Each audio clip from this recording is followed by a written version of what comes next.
AM y Democracia TV para todo el mundo.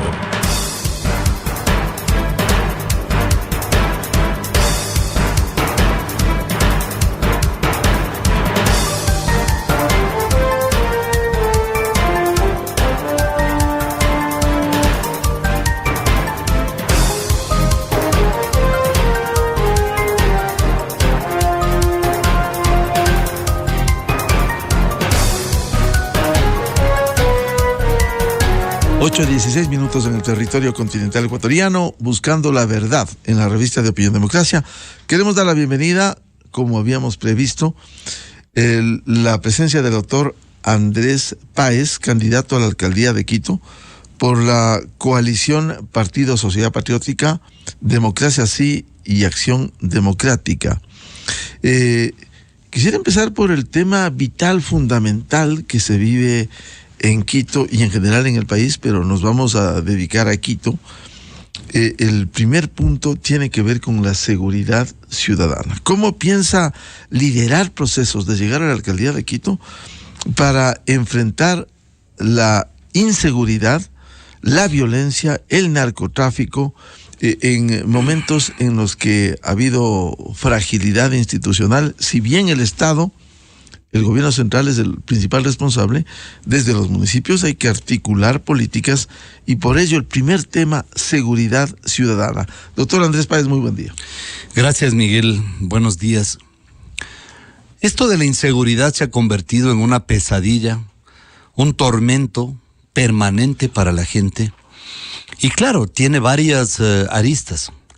Yo creo que tenemos que tomar algunas medidas que son inmediatas, inaplazables y que de alguna manera también reflejan el descuido de las autoridades que en funciones han estado en el municipio de Quito durante varios años y que dejaron desgraciadamente de observar responsabilidades concretas que además están fijadas en la propia ley.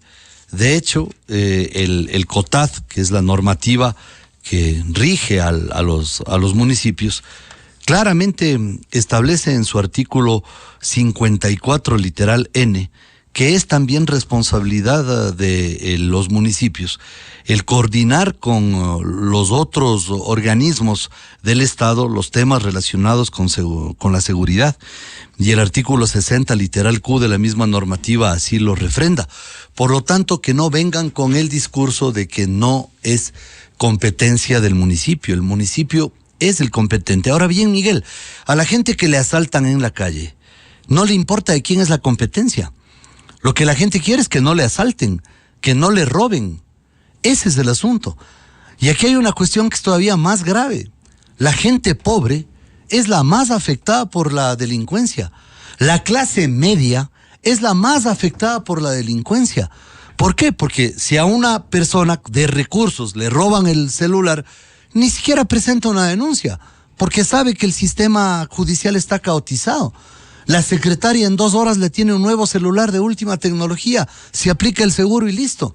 Pero una persona pobre que ha sacado un celular pagando 6 cuotas y le faltan 3 cuotas por pagar, se queda sin celular, se queda con las cuotas por pagar y además tiene que comprar otro celular. La clase media, Miguel, el drama de la clase media es terrible, porque no pueden vivir acorazados.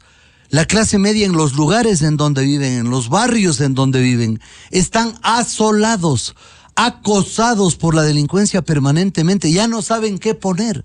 Ya han puesto alarmas, ya han puesto cámaras, ya han puesto vallas electrificadas y los delincuentes se dan modos para violar las seguridades y para atacar a las personas. Esa es la verdad que está viviendo el Ecuador. Y lo que es más grave, los casos de flagrancia, Miguel. La gente va a las audiencias de flagrancia, cuestión que me consta a mí, por temas profesionales me ha tocado mirar esto, y le presentan ahí a la víctima, que está sentada, ¿no? Ahí se siente el fiscal también, le sientan al delincuente, al policía que lo ha capturado, que además tiene las evidencias en sus manos, e inmediatamente viene el defensor público a defenderle ¿a quién? Al delincuente. A ellos es a quienes defienden la Defensoría Pública, a los infractores. Y resulta de que las víctimas del delito no tienen quien les defienda.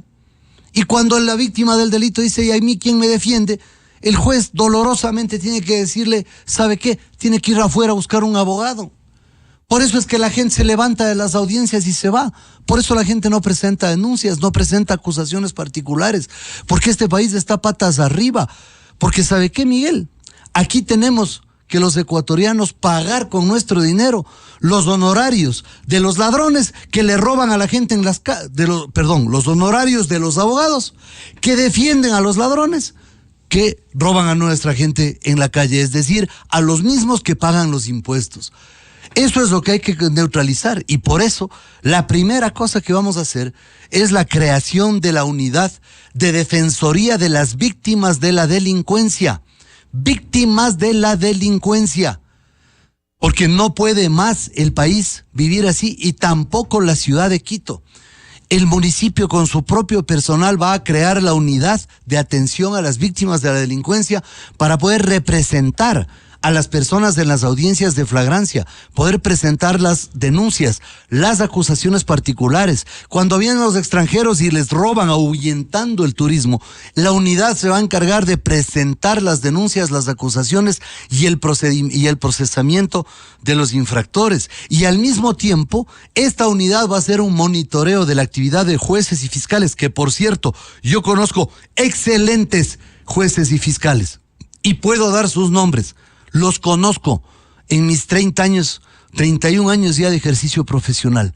Los conozco y puedo dar fe de que existen muy buenos jueces, muy buenos fiscales y también muy buenos servidores judiciales. Pero también hay de los otros.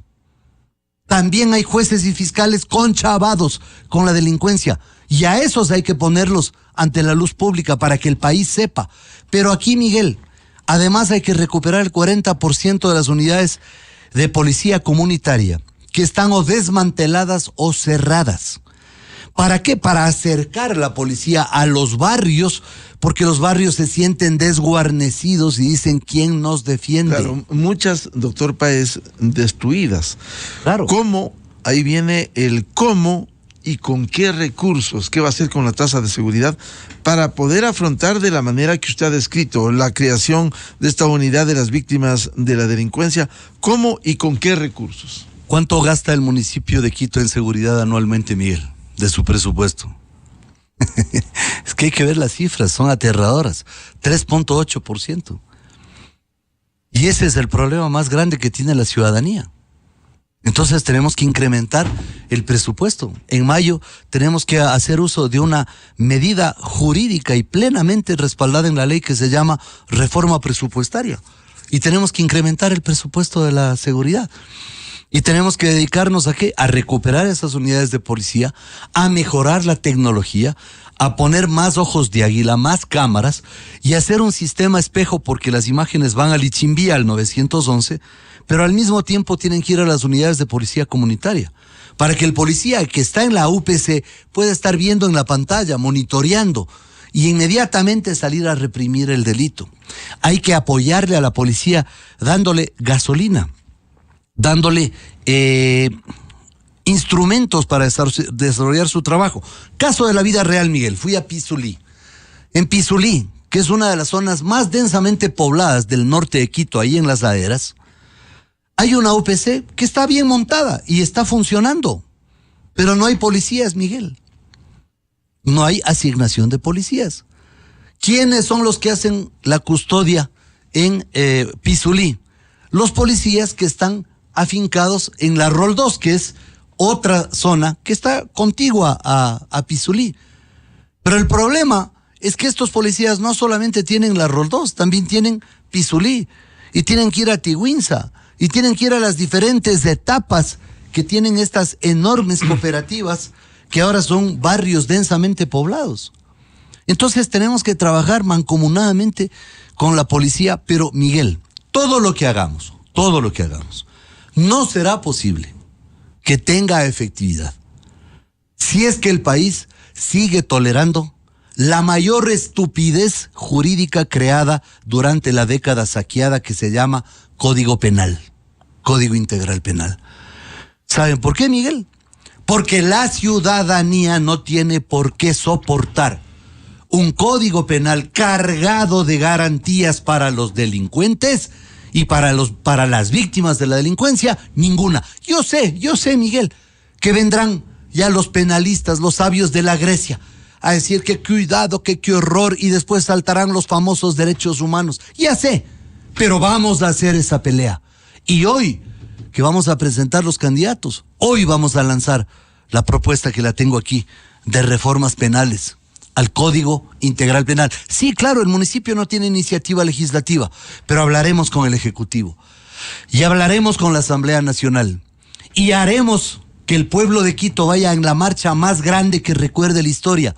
200 o 300,000 personas iremos a la Asamblea Nacional a ver si los asambleístas votan por los delincuentes o votan por los ciudadanos. Tenemos derecho a tener un código penal que proteja a la gente, que proteja a los ciudadanos. Ya basta esta gran alcahuetería que nace del garantismo chavista. Esta gran alcahuetería que ha servido solamente para proteger a los delincuentes. Yo no digo que se los maltrate, que se les confine, que se les torture, de ninguna manera. Tienen derechos, por supuesto. Pero en primer lugar tiene derecho la gente que no delinque, porque el que empuña un arma, el que empuña un puñal para delinquir, está poniendo en juego sus derechos. Hay que proteger los derechos humanos de la gente trabajadora. A esos derechos tenemos que volcar todo nuestro esfuerzo. A esos derechos tenemos que volcar toda nuestra voluntad de trabajo como municipio.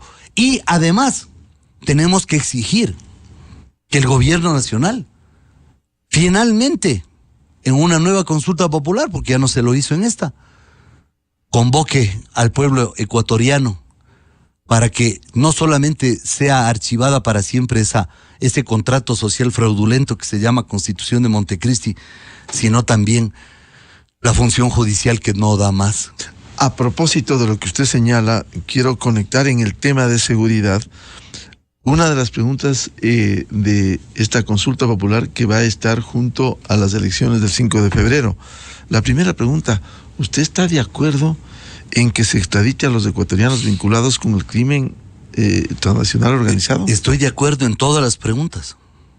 Yo voy a votar, obviamente usted ha luchado por la reforma política. Yo voy a votar sí en todas las preguntas. Primero, porque he luchado por la reforma política. Segundo, aunque es lamentable que esta sea una consulta incompleta, las consultas no son perfectas, porque para que sea perfecta tendría que tener algo así como 4 millones de preguntas, pues para satisfacer a todos, ¿no es cierto? Pero faltan preguntas fundamentales. Falta, por ejemplo, archivar la Constitución de Montecristi, falta la pregunta de demoler la función judicial, pero falta también toda esa interesante e inteligente propuesta que fue formulada por el doctor Orlando Amores y que tiene informe favorable de la Corte Constitucional. Pero bueno, falta eso. Pero ¿y qué podemos hacer? Tenemos que trabajar con lo que tenemos. Ahora hay que pasar la primera consulta de febrero. Y esta primera consulta por lo menos va a ser un golpe en el espinazo a una herencia perversa de la década saqueada, y creo que es un paso adelante. Entonces yo voy a apoyar a todas las preguntas, y me parece, Miguel, que todos los candidatos a la alcaldía de Quito tienen que esclarecer su posición, y a todas las funciones, a la prefectura y a todas las alcaldías del país tienen que decir por quién van a votar, porque ese es un posicionamiento político que la gente lo va a valorar. Yo estoy todo sí. Habrá gente que evidentemente diga en tales preguntas no, están en su derecho. Claro. Pero yo creo que esto es un tema... preguntas medulares como la de la extradición. Vergonzoso. La del Consejo de Participación. O sea, claro. Son preguntas medulares. Más allá de los peros que pueda poner, es incompleta la consulta, pero por ejemplo, decir no a la extradición de vinculados al crimen organizado, decir no a la reforma política, decir no a lo del Consejo de Participación Ciudadana, ese mamotreto que no ha servido. Pero es más, Miguel, hay partidos que están cobrando una cantidad de dinero del CNE para hacer campaña por el no. El CNE destina casi $1 millón para que las organizaciones que se inscribieron hagan campaña por el no. Entonces eso también tenemos que considerar, y el país tiene que valorar eso. Vamos con el otro tema vital, luego de la seguridad, como usted ha puesto en escena como primer punto, el tema de la movilidad. Sabemos que este año se aspira ya a que entre en pleno funcionamiento el metro, que es parte, no es la solución completa, pero es parte de la solución. ¿Cómo ve el problema en su conjunto de afrontar el tema de la movilidad en su integralidad? El tema del metro tiene algunas dificultades. Mientras no haya el sistema integrado de cobro o de recaudo, el sistema del metro no podrá entrar en funcionamiento. Pero aquí hay que hacer una precisión importante que los ciudadanos deben conocer. Y debo aclararle una vez más al alcalde en funciones de que no es que esos viajes que hace el metro de comprobación y de presentación del metro, digamos, son gratis. Eso no es verdad. Eso le cuesta a la ciudad. De hecho, hay un contrato firmado con el operador que ya durante 2 meses nos ha cobrado alrededor de $7 millones mensuales por la operación, a pesar de que el metro está prácticamente estacionado, excepción hecha de estos pequeños viajes que ha desarrollado y que, por cierto, yo me alegro y que son aplaudidos por la gente porque es una esperanza de que funcione y me alegro mucho por eso, por cierto, pero hay que aclarar de que no son gratis. El sistema de recaudo permite contar con los recursos suficientes para que el metro sea sustentable. Ahora bien, el metro debe trasladar un promedio de 400,000 pasajeros diarios. Esa es su capacidad. Y eso es lo que efectivamente se necesita para que sea financieramente sustentable. En las primeras proyecciones se estima que el metro va a trasladar o transportar a 150,000 personas. Esto significa de que hay que alimentarle al metro de pasajeros. Entonces hay que desarrollar inicialmente 3 obras que son fundamentales. La primera, una conexión del metro con la zona de Calderón, Carapungo, Zavala, Marianitas, Ciudad Bicentenario, La Comuna. Otra conexión con la Ofelia, que son fundamentales, porque entre las dos le pondrían aproximadamente unos 140,000 pasajeros más diarios al metro. Pero ahí viene un problema de carácter económico. Hacer una nueva prolongación del metro con la tuneladora costaría 5 veces más que hacerlo con trenes eléctricos o con buses eléctricos. Entonces, probablemente lo mejor es hacer primero esos buses eléctricos, ¿no? O trenes eléctricos que cuestan 5 veces menos, hacer esa conectividad, alimentarle de pasajeros al metro y luego ir al otro extremo, al sur, desde la parada del metro en el Recreo hasta la curva de Santa Rosa. Está trazado ya el andamiaje del ferrocarril, que funciona hace muchos años y que puede ser reutilizado para hacer el tranvía del sur, proyecto que es perfectamente posible y que tiene los estudios aprobados. Eso le daría otros 100,000 pasajeros diarios al metro de Quito. Significa de que estas 3 obras complementarias son fundamentales para poder hacer eso. Ahora bien, viene el tema del sistema integrado de transporte. ¿Qué significa esto?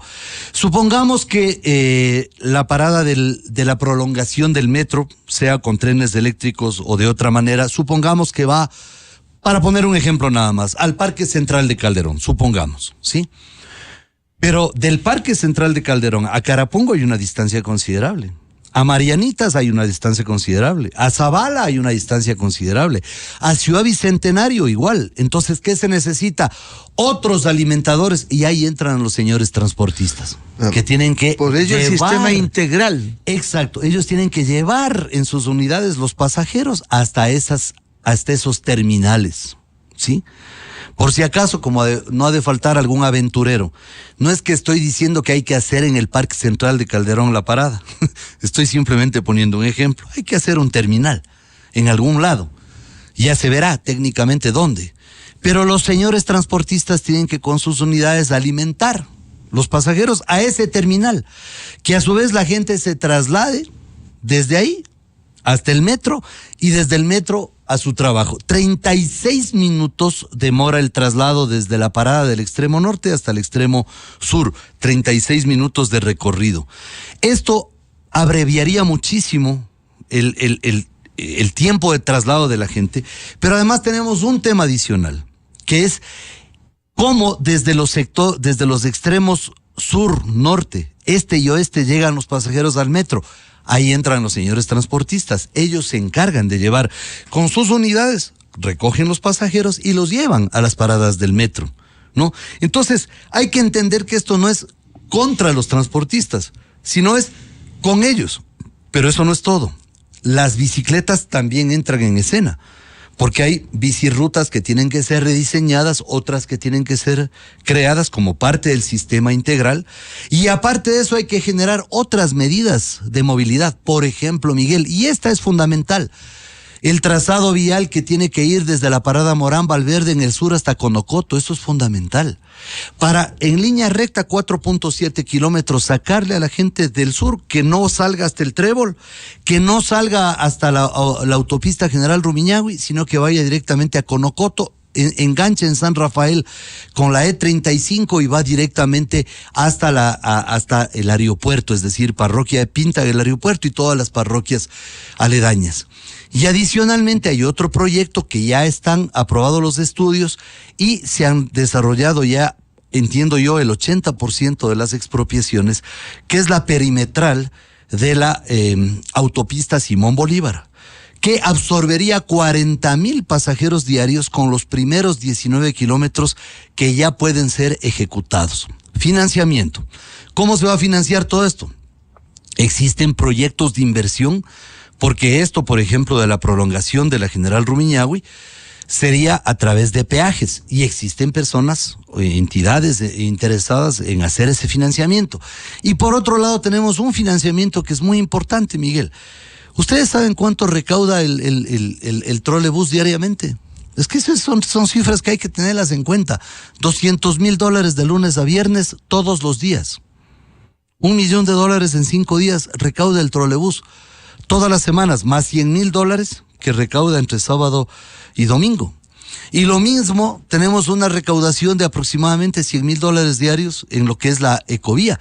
Cifras que yo las he buscado en la información que está disponible en el internet, y que evidentemente reflejan que ahí hay un gran potencial, porque si se titularizan esos ingresos, descontando por supuesto lo que se destina al mantenimiento de las unidades, sustitución de esas antiguas unidades por unidades eléctricas, si es que se destina lo relativo a personal, como es obvio, y gastos de operación, queda un saldo que se lo puede titularizar y que serviría como garantía para que efectivamente se puedan obtener créditos y poder desarrollar estos otros proyectos.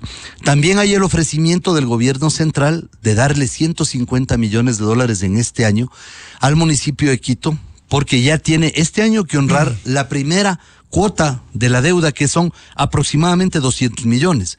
Con esos 150 millones hay un alivio para el presupuesto de Quito. Es decir, ahí tiene financiamiento. Y por supuesto eso esa franja puede ser utilizada para estos otros proyectos que son fundamentales de vialidad. Pero quiero referirme a uno, Miguel, que es importante para mucha gente que nos escucha, que es la solución vial Guayasamín, porque el traslado desde los valles de Tumbaco, Cumbayá hasta Quito se ha vuelto un infierno, desgraciadamente, por la enorme cantidad de vehículos y por las dificultades de movilización. Entonces, quiero comentarles que ese contrato está sujeto a un arbitraje en Colombia. Un arbitraje propuesto por la empresa contratista que le demandó al municipio de Quito. Y ese arbitraje entiendo yo que ha superado ya la etapa probatoria y que en cualquier momento se dictará un fallo, ¿no? Un laudo arbitral, y ese fallo, si es que es contrario al municipio de Quito, le representaría, entiendo yo, alrededor de $40 millones de multas y alrededor de $20 millones de daños y perjuicios. Yo les quiero decir a todos que el municipio no puede encarar $60 millones para pagar esas obligaciones. Es que eso no puede encarar el municipio. Hay que encontrar una salida. ¿Por qué, Miguel? Porque a la gente no le interesa si la solución vial la hace una empresa de Guatemala, de Singapur o de Alemania. Lo que le interesa es que se haga la solución vial. Y hay que hacer la solución vial. Y tenemos que ver la forma de comenzar desde el primer día de mayo a tomar medidas inmediatas para que esa solución vial sea construida en el menor tiempo posible, trabajando 24/7 y tomando medidas contundentes y categóricas, por dolorosas que sean, pero que hay que tomarlas. Doctor Andrés Páez, hay el otro tema vinculado con la economía. Si bien el municipio no genera fuente de empleo, Quito es una de las más golpeadas por la caída del empleo y también la pobreza. ¿Cómo piensa afrontar, contribuir desde el municipio, desde la alcaldía, para afrontar el tema económico concretamente? El tema de la economía es el tema medular de Quito, Miguel. Es lo que mucha gente no entiende. El problema de Quito es la economía, porque no ha podido levantarse después de la pandemia. Y porque es una economía estancada. Es una economía totalmente paralizada, o casi paralizada. ¿Qué es lo que hay que hacer? Tenemos que desarrollar, en unidad de acto con la empresa privada, proyectos de inversión. Hay que dejar de pensar en los estigmas a la empresa privada, al contrario. Claro. ¿Y usted ha conversado ya con la empresa privada? Sí, claro. La empresa privada y el municipio tienen que ser socios estratégicos. Claro. ¿Sabe por qué, Miguel? Porque la empresa privada y el municipio tienen que hacer negocios, no negociados, que es diferente. Negocios. Y tenemos que apostarle a proyectos inmobiliarios, proyectos de desarrollo tecnológico, proyectos de repoblamiento urbanístico en zonas que han sido despobladas, por ejemplo, el entorno del antiguo aeropuerto de Quito, la avenida 10 de agosto, la avenida América. Miguel, un simple tránsito desde la Orellana hasta La Patria por la avenida Amazonas, ¿qué es lo que va a encontrar? Se vende, se arrienda, se vende, los locales cerrados, desolada la avenida Amazonas. Tenemos que repoblar eso. Tenemos que solucionar el tema del centro histórico desde el repoblamiento, es decir, la gente que regrese y sienta que es un privilegio vivir en el centro histórico. Eso hay que hacer en unidad de acto con la empresa privada, pero no le podemos maltratar a la empresa privada teniendo una tramitología tan absurda como tiene la del municipio de Quito, que los planos se aprueban en 10 meses, en 12 meses. Eso es una estupidez. No podemos tener una tramitología para que la gente que quiere hacer un trámite se demora 6, 7, 8 meses. Una persona que quiere poner un negocio tiene que hacer 20 permisos, y cuando saque el número 20 ya se ha caducado el número 1, pues. Esto es una barbaridad. Tiene que ser una ciudad tecnológica, una ciudad en línea. Eso es ayudar a la empresa privada. ¿Y sabe qué, Miguel? Hay que arriesgar. ¿Quieren hacer un proyecto inmobiliario? Perfecto. Les perdonamos 2 años de impuesto a la renta, porque un proyecto inmobiliario demora alrededor de 18 meses en promedio en construirse. 2 años que no pagan el impuesto predial, perdón, me equivoqué. No. Impuesto predial. No pagan impuesto predial, porque en una manzana más o menos se cobran 8 impuestos prediales. Perfecto, en 2 años sacrifico 2 por 8, 16 impuestos prediales. Pero sé que en 2 años voy a cobrar 40 impuestos prediales cuando ya estén los departamentos construidos, pues.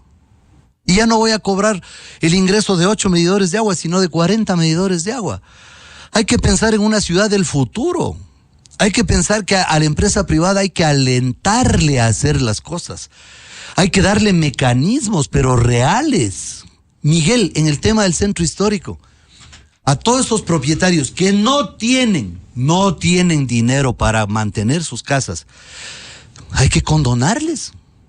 Porque yo tengo una responsabilidad, que es mantener esta joya del Ecuador y del mundo. Claro, la preservación. Tengo que preservar el patrimonio, pues.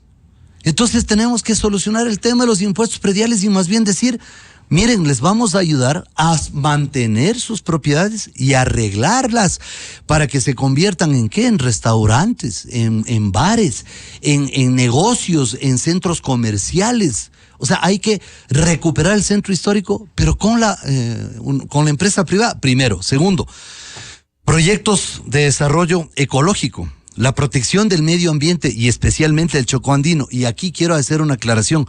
Ojalá, Miguel, todos los candidatos se pronuncien sobre el Chocó andino, a menos de que,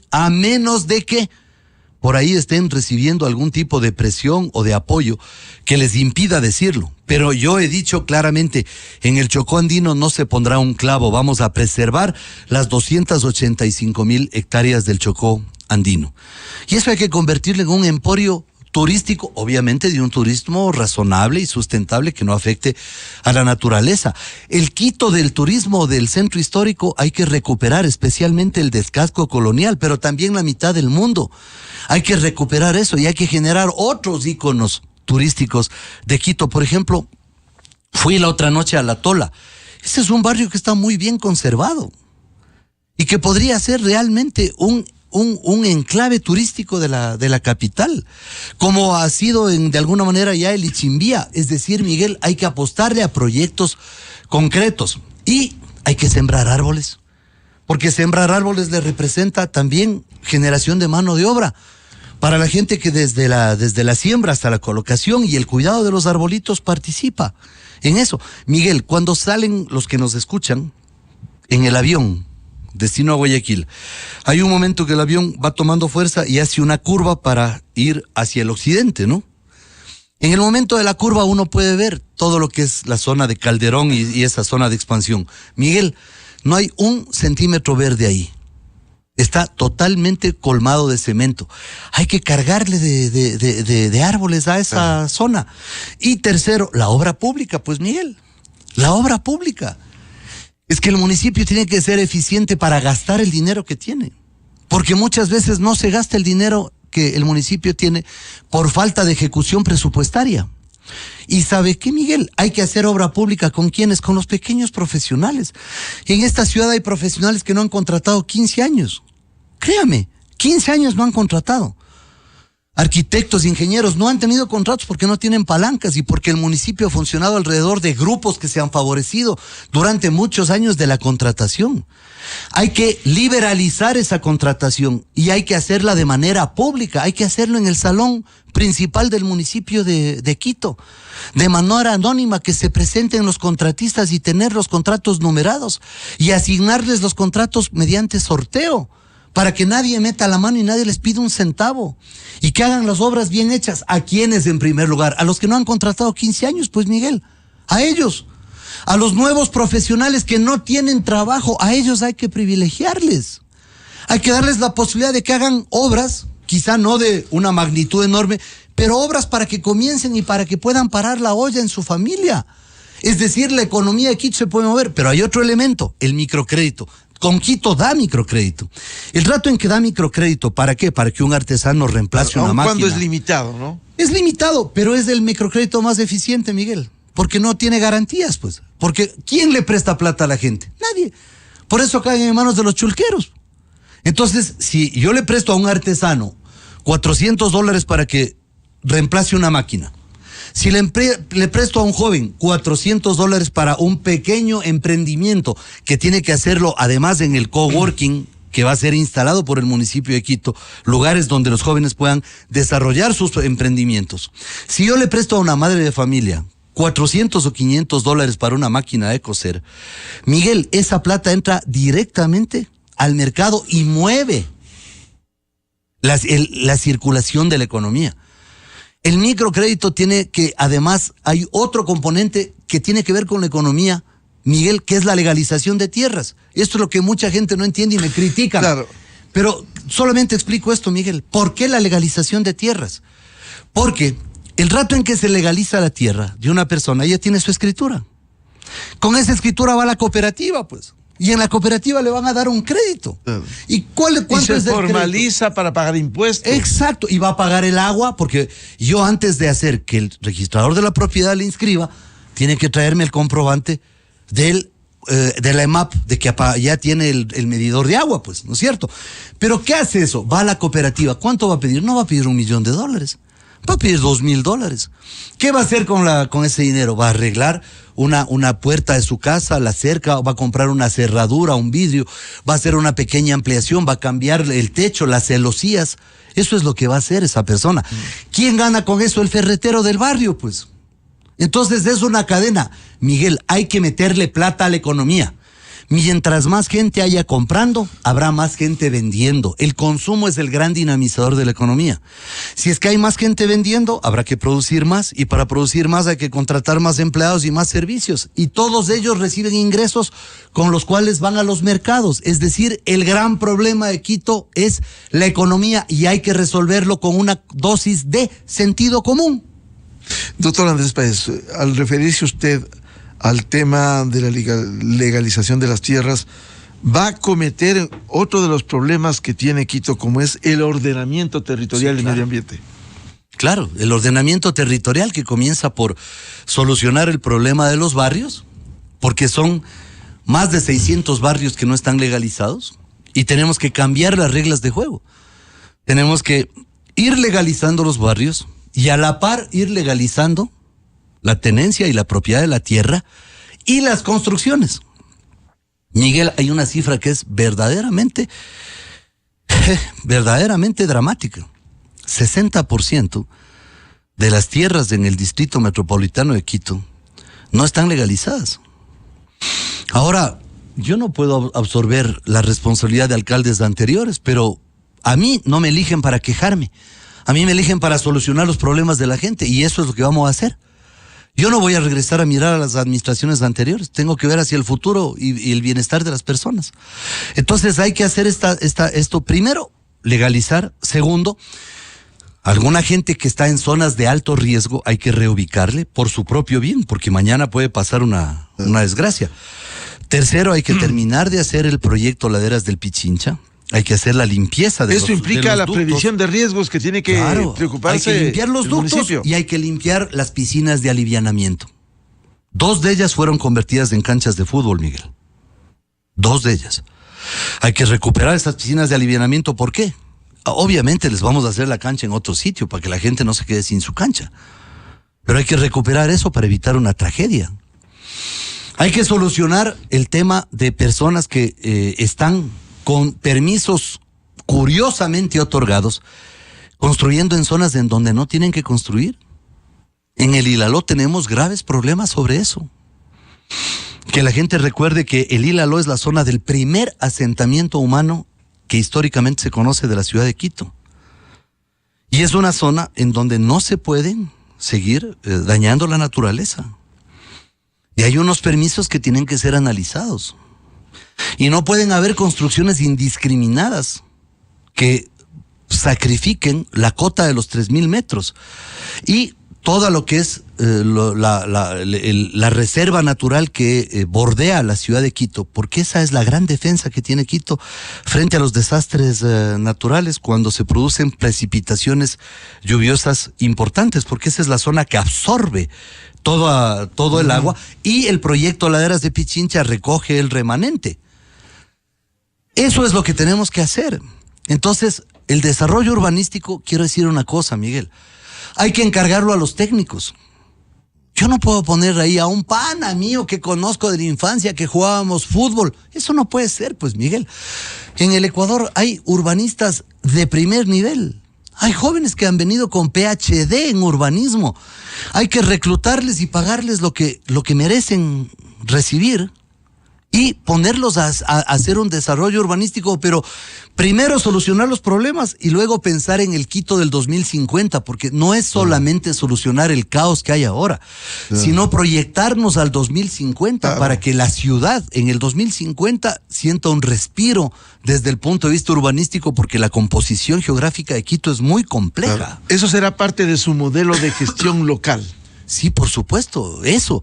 Y además el tema de la educación municipal, el tema de la salud municipal, que son temas fundamentales. En la educación municipal, con el subsistema que tiene aprobado el municipio de Quito para sus 20 establecimientos y 23,000 estudiantes, hay que hacer cosas importantes. Hay que reinstituir el estudio de la cívica, Miguel. Desde kindergarten, para que nos entiendan todos, ¿no? Desde kindergarten hasta el último año de bachillerato, es decir, desde primer año hasta el último año, tienen que estudiar cívica, el estudio de la historia, de la ética pública, pero también hay que enseñar a los jóvenes las materias del mundo moderno, es decir, programación, Claro. Conectar la Comercio educación electrónico. con las nuevas realidades. Comercio electrónico, Big Data, protección a la naturaleza, protección a la fauna urbana y rescate de la fauna urbana, reacción ante los desastres naturales, educación vial, que hace mucha falta en la ciudad de Quito, por cierto, educación vial, porque por cierto también la gente está irritada, y eso hay que mencionar, Miguel. Nuestra ciudad, la gente está deprimida, está triste, está irritada. Y yo le quiero decir a la gente que vienen mejores tiempos, porque vamos a hacer las cosas incansablemente para que la gente pueda vivir mejor, para que esta sea una ciudad en la que merezca la gente vivir y que pueda estar tranquila, que sus hijos y sus nietos crezcan en esta ciudad. Doctor Andrés Vienen Páez, tiempos mejores. ¿cómo piensa impulsar al turismo, tan importante también en la capital? Tenemos que trabajar directamente con todos los gremios del turismo, con los empresarios del turismo. Tenemos que articular el turismo de Quito con el turismo de Galápagos, el turismo de Quito con el turismo de la región oriental, para que sea una cadena turística, porque la gente viene a Quito, permanece unas horas, va al centro histórico y se marcha. En el mejor de los casos va al centro histórico 2 días y se marcha. Tenemos que mejorar el número de días que la gente permanece en la capital. Hay que generar atractivos para eso. El primer atractivo es que la ciudad sea segura. Porque si tenemos en las páginas de internet diciendo, vean, no vayan al casco colonial porque les roban, obviamente la gente no va a ir al casco colonial, pues. Es obvio.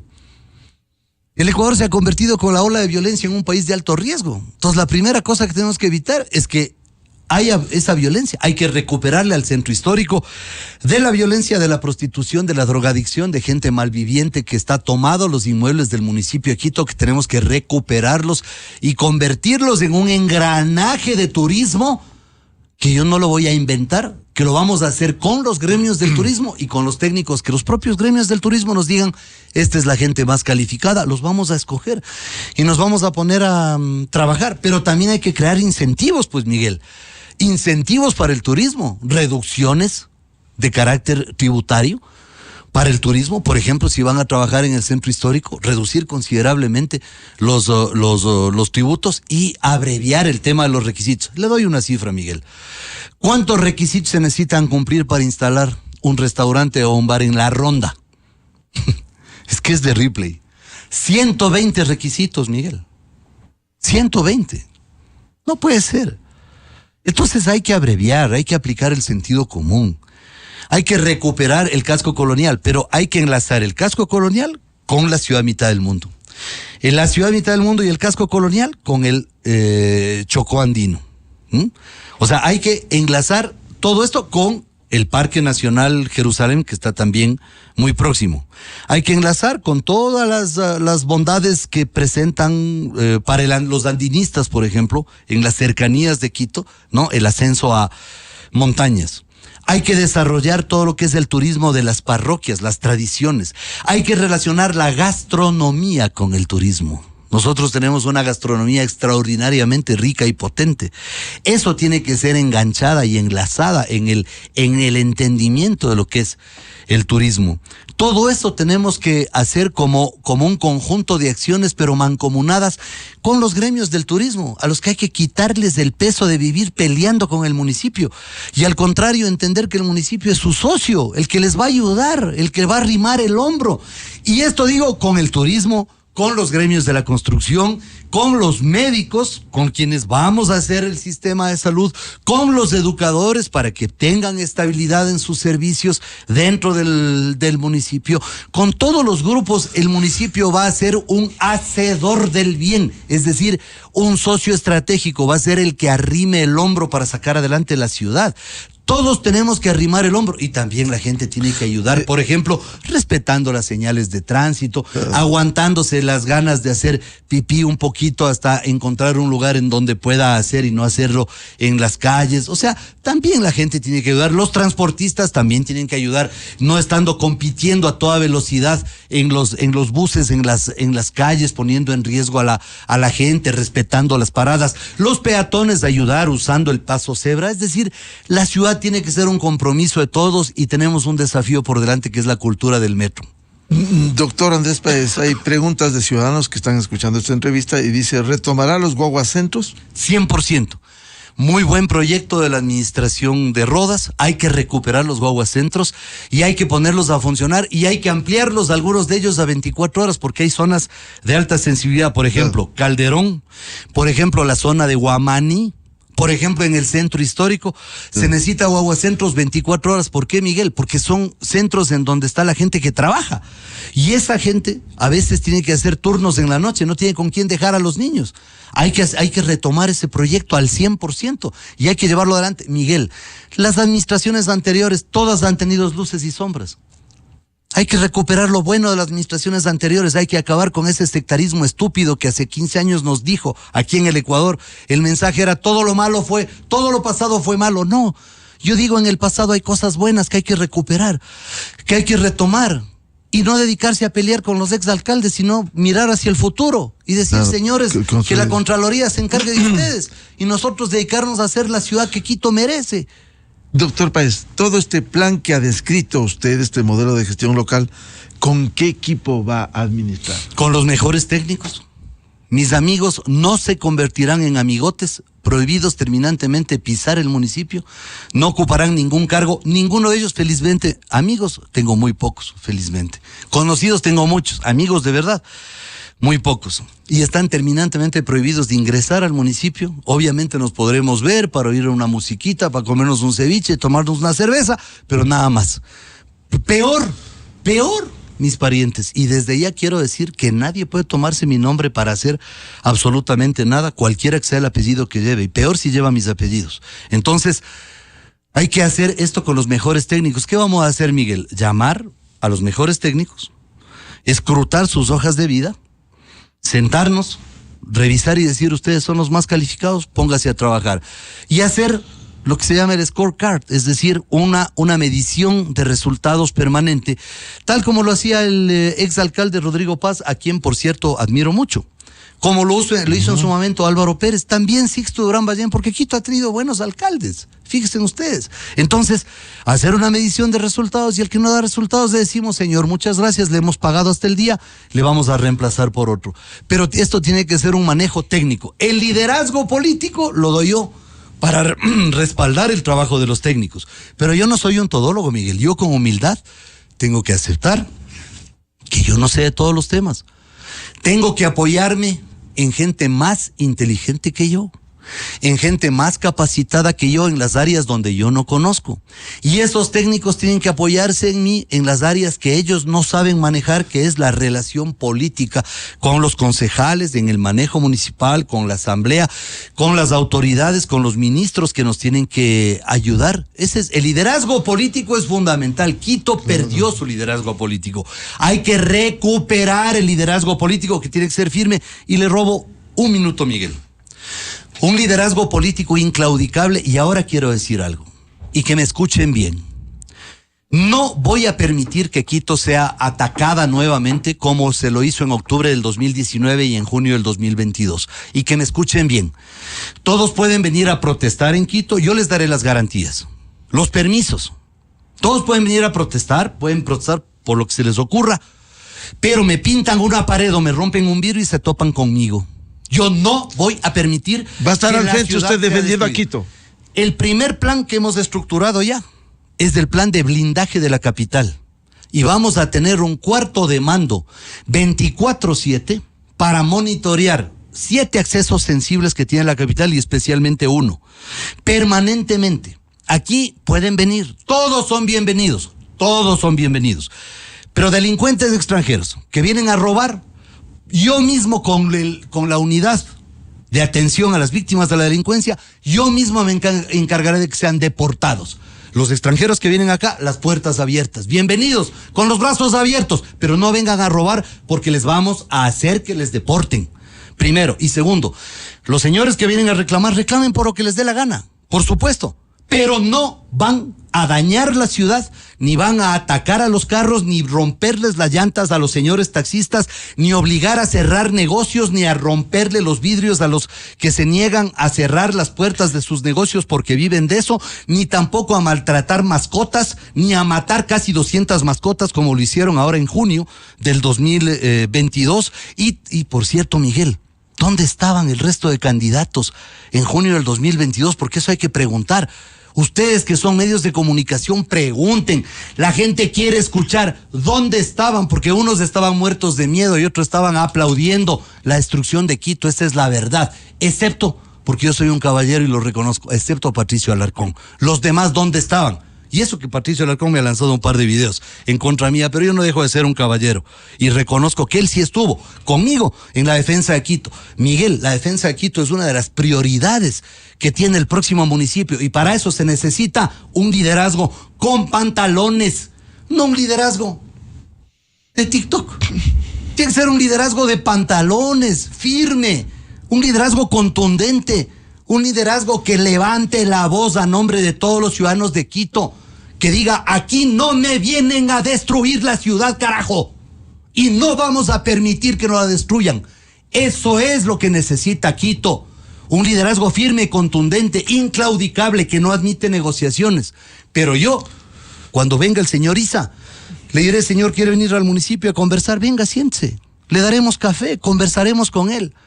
Pero si sus huestes se dedican a destruir la ciudad, aplicaremos todo el peso de la ley en coordinación con las autoridades, por supuesto. Pero yo me pondré al frente de la defensa de la capital. No vamos a permitir. Y cierto, Miguel, tenemos un plan que obviamente no se lo puede revelar, pero es un plan que yo sé que va a funcionar muy bien porque lo he desarrollado con técnicos de primer nivel, gente especializada en este tipo de situaciones. Y vamos a pedir el concurso de gente especializada también de Nueva York, de Medellín, de Bogotá, que tiene un bagaje de experiencia en lo que es la seguridad de los ciudadanos. ¿Para qué?